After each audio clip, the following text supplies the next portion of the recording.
உலகத்திற்கு அறிவை கடன் கொடுத்த மக்களடா நம்மன்னு எங்கள் அப்பா நம்மாழ்வார் சொல்லுவார். ஏன்னா பைபிள் கிறிஸ்தவர்களுக்கு, குரான் இஸ்லாமியர்களுக்கு, பகவத்கீதை இந்துக்களுக்குன்னு இருக்கு.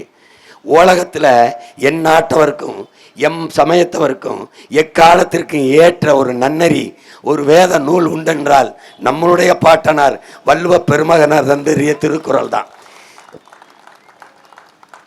கிறிஸ்தவம் பைபிள் கிறிஸ்தவர் வீட்டில் இருக்கும், குரான் இஸ்லாமிய வீட்டில் இருக்கும், பகவத்கீதை இந்து வீட்டில் இருக்கும். இவர் இதை படிக்க மாட்டார், இவர் இதை படிக்க மாட்டார், இதை படிக்க மாட்டார். ஆனால் எல்லா சமயத்தவரும் படிக்கிற ஒரு புனித நூல் உண்டென்றால் அது திருக்குறள்.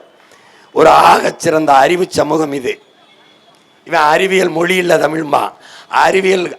அறிவியல் வளர்ச்சி வராத காலத்தில் 2000 ஆண்டுக்கு முன்னாடி நம்ம பாட்டேன் கரிகால் பெருவளத்தான் ஓடுகிற நீரை தடுத்து பாசனத்துக்கு பயன்படுத்தி காட்டினான். அவனை மாதிரி இன்னும் ஒருத்தங்கூட உலகத்தில் அணைய கட்டலை. போய் பாருங்க எப்படி கட்டியிருக்கான்னு. வெள்ளைக்காரன் வந்து தொப்பியை கலட்டி வச்சு வணங்கிட்டான். நான் உங்களுக்கு தலை வணங்குறேன்ட்டான்.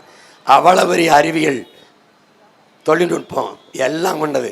பகுத்துண்டை பாருங்க, அகர முதல எழுத்தெல்லாம் ஆதி பகவன் முதற்றே உலகுன்னு முதல் குரல்லையே பிக் பேங் தியரியை பாடுறான் நம்ம பாட்டேன். உலகத்தின் எல்லா மொழிகளும் அகர ஒளியில் தொடங்குவது போல இந்த உலகம் சூரியனிலிருந்து வெடிச்சு சிதறிய துகள்கள் தான் அகர முதல் ஆதி பகவன் முதற்றே உலகுங்கிறான். இதை தான் பின்னாடி அறிவியல் பிக் பேங் தியரின்னு சொல்லுது. எல்லாவற்றையும் பாடிட்டான்.